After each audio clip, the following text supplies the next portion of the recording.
Nióbio, Roraima, Brasil. El fetiche de la ultraderecha brasileña. Una vez, hace cerca de 20 años, llegó un grupo de extranjeros. Montaron un campamento, cavaron un barranco en la tierra y sacaron un montón de piedras azules. Nos explicaron que, si tenían valor, volverían después para pagarnos. Luego, se marcharon. Lo contó Marcio, de 56 años, abuelo de una numerosa familia de la etnia Macuxi, que estaba sentado delante de su casa de adobe con tejado de paja en la comunidad de Guariba, en el estado de Roraima, en la gran sabana amazónica, a 100 kilómetros de la frontera con Venezuela. Aquel encuentro con los últimos saqueadores, de un sinfín a lo largo de los siglos, que aparecían desde el otro lado de la sierra de Roraima, ocurrió antes del histórico reconocimiento constitucional de los territorios indígenas de Macuxi, Bapixana, Ingarico, Taurepandi y Patamona, del nordeste del Amazonas, en 2005. Los indígenas recuperaron entonces el control de 1,7 millones de hectáreas de tierra, conocidas como Raposa Serra do Sol. Un mundo perdido de enormes mesetas y espectaculares cascadas dominado por la montaña Roraima. En esa misteriosa altiplanicie tropical, Arthur Conan Doyle, el creador de Sherlock Holmes, ambientó su novela de fantasías turísticas victorianas The Lost World, El Mundo Perdido. En ella, un periodista con ganas de lucirse busca el definitivo reportaje de aventuras acompañado del excéntrico zoólogo Dr. Challenger. Tras escalar la montaña que se parece a la torre de una iglesia truncada, con la meseta arriba y un abismo delante, topan con un auténtico parque jurásico poblado por dinosaurios. Un siglo después, las paredes verticales de granito de 600 metros aún retan a los más intrépidos turistas empeñados, al igual que Conan Doyle, en descubrirlo todo. Con 2.734 metros de altura, Roraima es la montaña más alta de Brasil, aunque en el pueblo de Marcio otros datos serán más relevantes. En la mitología de los Macuxis, el monte Roraima es el tronco cortado del árbol de la vida, del cual mana el agua esencial de la existencia.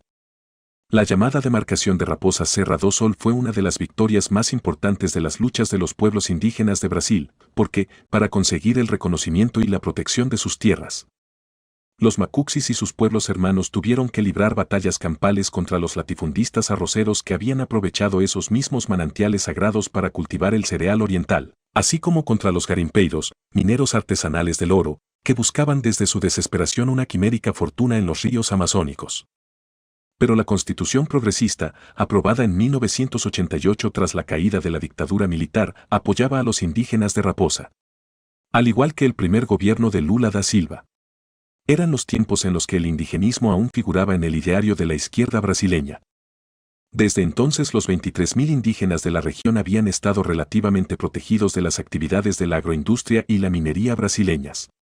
Marcio y sus vecinos eran muy pobres, pero habían aprendido nuevas técnicas ganaderas, a cultivar la yuca, el maíz y la patata dulce, y habían instalado una piscifactoría en el río, repleta de enormes y sabrosos peces amazónicos como el tambaqui y el pirarucú. Se había construido un colegio donde los niños aprendían portugués, español y macuxi. Había, eso sí, problemas de alcoholismo en la comunidad, un método probado para someter a los pueblos indígenas americanos. Marcio ya llevaba unas cuantas cachacas cuando empezamos a hablar a las 11 de la mañana. Cuando le pregunté si temía la llegada de otros saqueadores, sonrió como si quisiera decir, ¿y usted, amigo extranjero, qué cree? Y se echó otra copa de ron brasileño. Pese a la hora temprana, acepté su oferta de tomar un trago solidario y brindar para que el Lost World de los Macuxis siguiera siendo eso mismo, un mundo perdido. Porque, como bien sabían Marcio y Eduardo Galeano, los lobbies extractivistas en América Latina jamás se darían por vencidos. Roraima, a fin de cuentas, era una zona de buenos pastos en la superficie para esos inmensos rebaños de bueyes cebúes, blancos y jorobados, de aspecto triste, que acabarían triturados en un churrasco o un Whopper de Burger King, dejando tras de sí una estela de deforestación. Pero en el subsuelo yacían grandes depósitos de oro, diamantes, amatistas, bauxita, titanio, uranio. Y sobre todo, lo más comentado por los detractores de la demarcación, de niobio. Según pude averiguar en el US Geological Survey, este metal de extraordinaria dureza, aleado con el acero, constituye un material imprescindible para la industria del automóvil, para las centrales de energía, los microcircuitos electrónicos y la industria aeroespacial. Fundido con el acero a temperaturas superiores a 2.500 grados centígrados, el niobio eleva en un 30% la dureza del acero sin añadir ningún peso. Algunas aleaciones de niobio tienen fuertes propiedades de conducción, cruciales para los superconductores y los imanes de alta potencia. Según la Universidad de Stanford, el niobio más puro tiene una elevada resistencia térmica y es imprescindible para la industria aeroespacial, principalmente para cohetes, vehículos espaciales, misiles y aviones de caza. Los cohetes SpaceX, por ejemplo, los más potentes de la historia, usan grandes cantidades de niobio. Los misiles intercontinentales nucleares, también. Y puesto que, cuando emprendía este viaje a Roraima, comenzaban a publicarse en los medios de comunicación los diseños de una nueva generación de misiles hipersónicos, tal vez conviene añadir que el niobio también es un componente esencial de estos últimos. Solo con la aleación hafnio, cuyo principal elemento es el niobio, se podría fabricar misiles capaces de alcanzar una velocidad de 5.400 km por hora.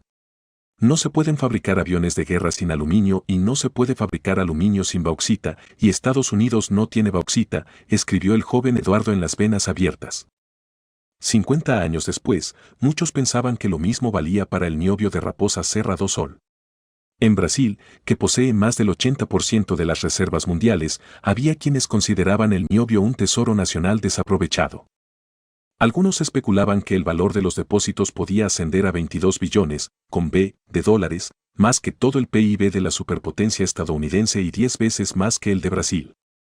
El niobio era uno de los 35 elementos considerados críticos para las necesidades de crecimiento de Estados Unidos, a tenor de aquel estudio geológico norteamericano que Galeano identificó con acierto como un arma secreta de hegemonía planetaria tras la Segunda Guerra Mundial. Hasta la fecha, la explotación de niobio se había concentrado en Minas Gerais, donde la familia Salles, dueña del poderoso Banco Itaú, se había hecho multimillonaria gracias a la mayor mina de niobio del mundo, cerca del pueblo de Araxá, al norte del estado minero, a 300 kilómetros de Ouro Preto, el escenario de la primera fiebre del oro. El propio Walter Salles, el famoso cineasta director de Central do Brasil, debía su fortuna al niobio. Durante décadas de consenso neoliberal, los Salles y su empresa CBMM parecían tener suficiente niobio en su mina para satisfacer todas las necesidades industriales del feliz mundo plano de Thomas Friedman. Pero ya bien entrado el siglo XXI, contra todos esos sesudos pronósticos de globalización benigna, crecía en Washington y Pekín una paranoia digna de un remake malo de la película Doctor Strangelove, de Stanley Kubrick. Se desataban tensiones geopolíticas entre las dos potencias jamás imaginadas desde que Nixon fue a Pekín en 1972 e invitó a Mao a incorporarse a la familia de las naciones. Casi 50 años después, se intensificaba una carrera para apoderarse de los recursos menguantes. Minerales como el niobio y la bauxita, enterrados en el subsuelo de Raposa Serra do Sol, empezaban a ser percibidos por mentes apocalípticas como reservas estratégicas para una nueva guerra fría. La inversión china había entrado de pleno en Brasil y América Latina en los años de la crisis. China ya era el primer socio comercial de Brasil y destino del 35% de sus exportaciones, principalmente materias primas como hierro, soja, carne y pollo. El gigante asiático compraba asimismo el 30% del niobio y había invertido miles de millones de dólares en minas de este mineral, haciéndose con una pequeña participación de la empresa de los Salles. Luego, en 2016, la empresa china Molybdenum compró una mina en Roraima, cosa que provocó sudores fríos en el Pentágono y en los think tanks neoconservadores de Washington. Según advirtió la revista estadounidense Slate en un artículo titulado Equeries. This is the dawning of the age of niobium, la Estrategia Nacional del Departamento de Defensa destacaba la competencia estratégica a largo plazo de China como un reto más peligroso que el terrorismo post-11S. Bienvenido a la edad de los minerales críticos, anunció Slat. Tras la caída de Dilma Rousseff en un golpe de Estado parlamentario, se buscaba recuperar aquel eje anticomunista de la era de los generales, ahora adaptado a la necesidad de frenar el avance de la nueva potencia asiática. Mientras, los lobbies de la minería y la agroindustria brasileña se empleaban a fondo por recuperar el control sobre la Amazonía tras los avances de la demarcación indígena. Tenían aliados muy influyentes en el Congreso en Brasilia, como Romero Jucá, el poderoso senador y cacique del estado de Roraima, uno de los artífices de la moción de censura contra Rousseff. Jucá, cuya hija era socia principal de la compañía Boa Vista Minería, llevaba años intentando legislar el acceso minero a las tierras indígenas. estrecho aliado del nuevo presidente brasileño, Michel Temer, había ejercido de zorro a cargo del gallinero en 1986 al ser nombrado presidente de la Fundación Nacional del Indio, FUNAI, organismo federal creado en 1967 para velar por los intereses de los indígenas. Entonces dio luz verde para que los madereros y mineros artesanales del oro entrasen en el territorio de los 25.000 indígenas Yanomamis, al oeste de Roraima. Desde 1988, la demarcación de 9 millones de hectáreas de las tierras Yanomamis, el territorio indígena protegido más grande de Brasil, había ayudado a frenar la invasión, aunque Jucá intentó fragmentar la barrera de protección creando 19 áreas demarcadas, cada una separada de las demás. Conscientes de que tenían un amigo en el Senado, las empresas mineras habían solicitado concesiones en el 55% de esas áreas por si Jucá u otro político afín a sus intereses abría de nuevo el camino. No podían imaginarse entonces que el hombre de sus sueños sería un mediocre capitán del ejército que despotricaba contra la democracia desde su escaño en el Congreso sin que nadie le escuchara. El derecho constitucional de demarcación de las tierras indígenas fue un enorme logro no solo para los pueblos originarios de la selva, sino también para la supervivencia del planeta. A fin de cuentas, los 900.000 indígenas de Brasil, repartidos en 254 pueblos, la mayoría habitantes de la enorme selva del Amazonas, con el 20% del agua superficial del planeta, eran los verdaderos guardianes del gran pulmón. Mucho más que Al Gore o James Cameron, el director de Avatar, que tanto ayudó en la lucha de los indígenas en Belo Monte. En las sedes de las grandes multinacionales se apoyaba el plan de vender las zonas vírgenes de la selva como una forma de compensar sus propias emisiones de CO2. Una idea de corte colonialista, basada en la fantasía de una inexistente selva virgen, adaptada a una respuesta market-friendly del cambio climático. Pero en Brasil todos sabían que la forma más eficaz de frenar la deforestación era mucho más sencilla, demarcar los territorios indígenas. La deforestación en las zonas indígenas demarcadas es infinitamente menor que en el resto de la selva, así me lo explicó Danicley de Aguiar, de Greenpeace, en Brasilia. Sin embargo, ya saltaban todas las alarmas. El ritmo de demarcación había ido bajando durante el segundo gobierno de Lula y los dos gobiernos de Dilma. Defensora del modelo desarrollista y de crecimiento rápido, Rousseff había aprobado menos demarcaciones que ningún otro presidente desde la firma de la Constitución. Con Temer en la presidencia, la situación se había vuelto crítica. Había casi 1.300 procesos abiertos de demarcación, pero solo el 30% avanzaban. Más de 500 solicitudes ni siquiera habían recibido una respuesta oficial. Con el apoyo del senador Romero Jucá, Temer decretó la Ley de Hechos Consumados. En agosto de 2017 anunció un decreto que abriría a la industria minera una enorme reserva natural de Amazonas, una superficie de 46.500 kilómetros cuadrados. Un territorio equivalente a toda la comunidad autónoma de Aragón que incluía 6 territorios indígenas. Temer tuvo que echarse para atrás debido a las protestas de grupos medioambientales, pero el plan quedaba solo aparcado, debajo de la mesa. Al mismo tiempo, se había presentado un proyecto de ley que permitiría que el Congreso de Brasilia, tan susceptible a las presiones de los lobbies agromineros, se hiciera con la competencia de aprobar o rechazar las solicitudes de demarcación en lugar de la FUNAI. El presidente Temer era especialmente receptivo a la denominada bancada ruralista, la de los diputados que se financiaban mediante lobbies agroempresariales y mineros, porque dependía de su apoyo en el Congreso para evitar ser juzgado por un caso de corrupción relacionado con la implacable investigación de los jueces del caso Lava Jato. Los mismos jueces que llevarían pronto a Lula a la cárcel sin muchas pruebas, mientras que Temer se salvaría pese a una grabación en la que se le oía dar luz verde a sobornos provenientes del presidente de JBS, la compañía cárnica más grande del mundo, que crecía en paralelo a la invasión ganadera y la deforestación en la selva amazónica. Este fue el quid pro quo del poderoso lobby agroindustrial brasileño por el acceso a la selva amazónica. En otro frente, el gobierno de Temer había intentado denegar todas las solicitudes para territorios que no estaban ocupados cuando se firmó la Constitución, utilizando como precedente legal una de las cláusulas incluidas en la demarcación de Raposa Serra do Sol. Esto no ocasionó grandes prejuicios para los macuxis, pero aplicado a otros procesos de demarcación sería un obstáculo insuperable para los indígenas. Muchos indígenas vivían en sus tierras desde hace 300 o 400 años y en los años anteriores a la Constitución fueron expulsados por la fuerza, me explicó Juliana Batista, abogada del Instituto Socioambiental. Mientras tanto, la media anual de indígenas asesinados en disputas sobre la demarcación había subido de 60 a 100 en 3 años, principalmente en estados como Mato Grosso, Rondônia, Maranhão y Amazonas, donde los ganaderos y madereros parecían envalentonados por las medidas gubernamentales. En los últimos 4 años, una media anual de 62 indígenas guaraníes habían sido asesinados.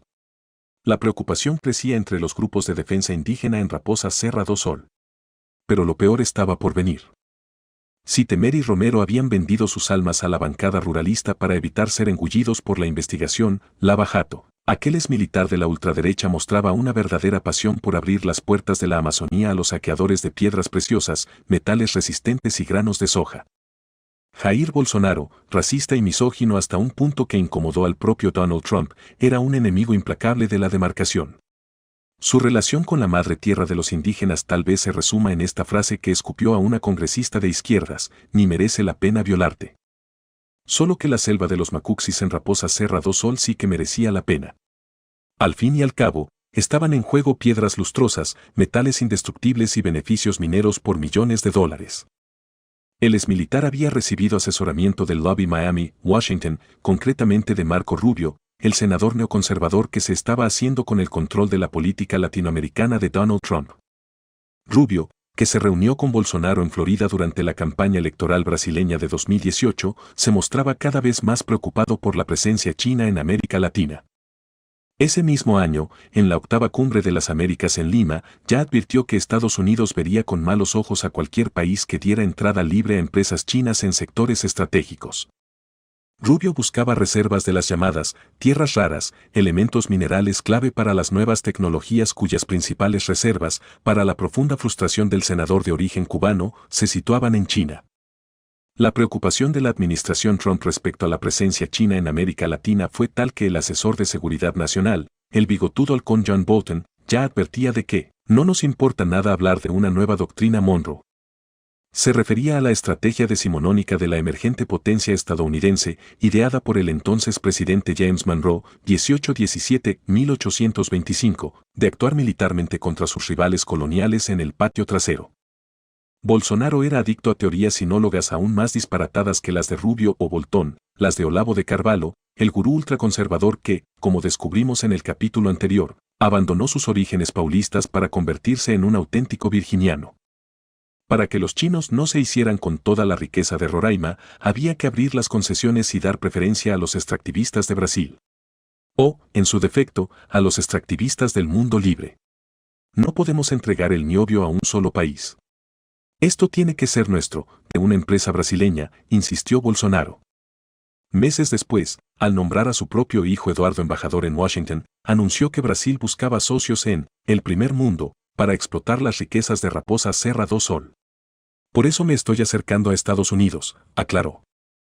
En realidad, el excapitán ya había abandonado, nada más llegar al poder, su pasado de nacionalismo económico para defender un programa radical de privatizaciones bajo la tutela del millonario financiero y Chicago Bob Paulo Guedes. De Carvalho y Bolsonaro adoraban el niobio tanto como los macuxis adoraban el agua sagrada del monte Roraima. Para ellos era un mineral cuasi místico, que en su composición elemental condensaba todas las frustraciones y paranoias de la nueva derecha brasileña.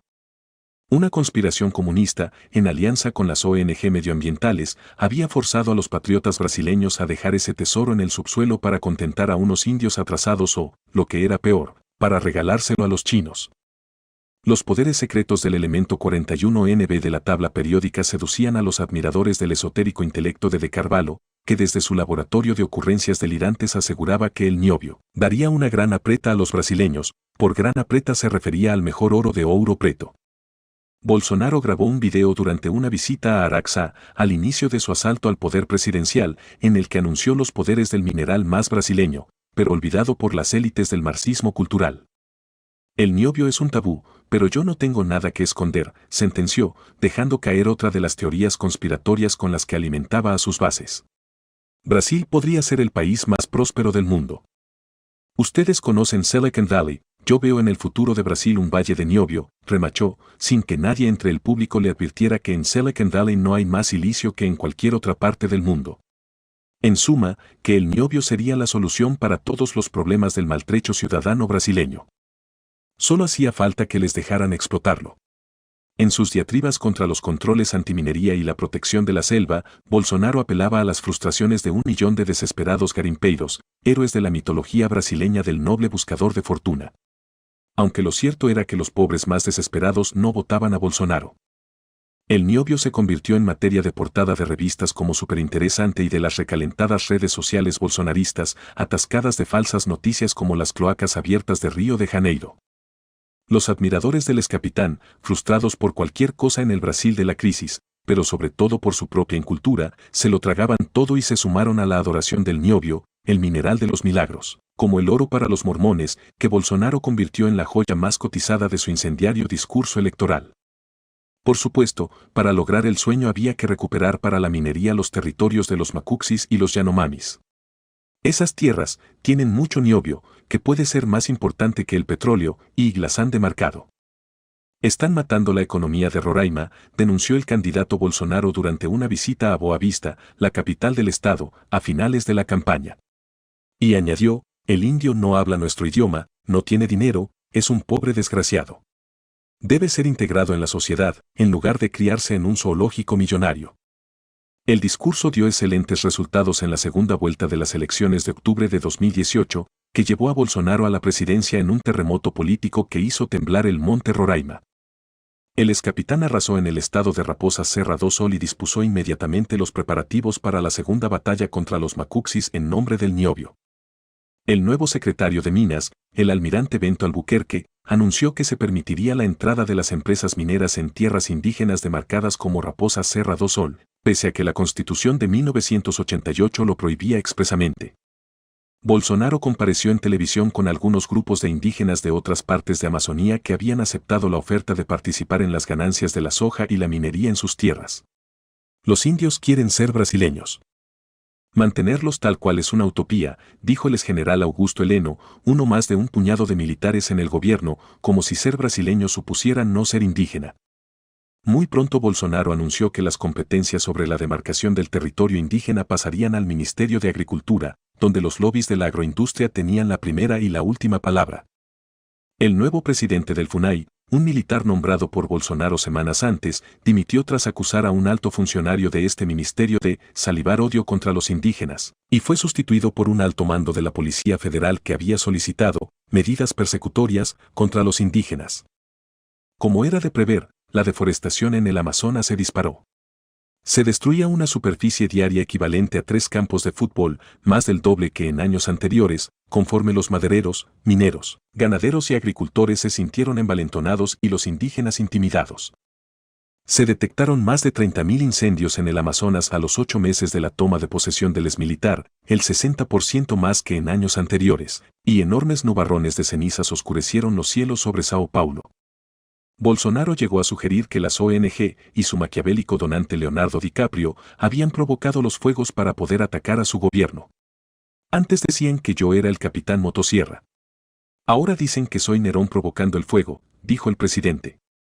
Hasta 20.000 mineros artesanales invadieron las reservas indígenas de los Yanomamis en busca de oro y otros minerales, como en tiempos de Romero Jucá, ahora animados por las declaraciones de Bolsonaro sobre el derecho del garimpo. Las grandes compañías mineras se preparaban para seguir sus pasos. En una reserva de los Guayapis en el estado de Amapá, al este de Roraima, 50 garimpeiros irrumpieron en la aldea y mataron a cuchilladas al líder de la comunidad de Mira Guayapa. Bolsonaro insistió en que los indígenas, lejos de ser víctimas, se beneficiarían de las actividades mineras y agroindustriales en sus tierras y podrían participar directamente en la explotación del niobio. No pueden seguir siendo hombres prehistóricos, teorizó el excapitán, ya presidente del país más grande de América Latina. Ante declaraciones de esta índole, la nueva diputada indígena Joenia Vapichana, alma mater en Derecho de la Universidad de Roraima, elegida en los mismos comicios que Bolsonaro, respondió que los indígenas de Raposa Serra do Sol no aspiraban a beneficiarse de ninguna bonanza minera. Tenían otras prioridades, disfrutar una vida sin recibir amenazas, un clima estable, tierras demarcadas, una cultura conservada y el respeto por nuestra comunidad. Las fantasías fetichistas del bolsonarismo respecto al niobio y la paranoia en Washington respecto a una nueva guerra fría pronto quebraría la paz del sagrado monte Roraima. Los macuxis, bapixanas, ingaricos, taurepans y patamonas se prepararían para una nueva batalla en defensa de sus tierras y su agua. Pero, detrás de todo aquello, se escondía un secreto tragicómico. En esta nueva fase de las venas abiertas todo parecía indicar que, en realidad, la guerra por el niobio no era necesaria. Según muchos expertos, en las minas de los Hayes existían cantidades de sobra del mineral para atender la demanda mundial, incluso después del auge de China. Bastaba con echar una ojeada al último informe de la US Geological Society. En su edición de 2018, aseguraba que las reservas existentes estimadas de niobio parecen ser más que suficientes para la demanda de los próximos 500 años. Solo existía un escenario en el que el niobio pudiera agotarse. Según una ponencia de John Habda, ingeniero especializado en niobio de Allegheny Technologies Incorporated de Pittsburgh, haría falta un fuerte impulso externo para crear un aumento significativo del uso del niobio. Algo por el estilo de una amenaza para la paz internacional que supusiera un correspondiente proceso de rearme con aplicaciones para vuelos hipersónicos.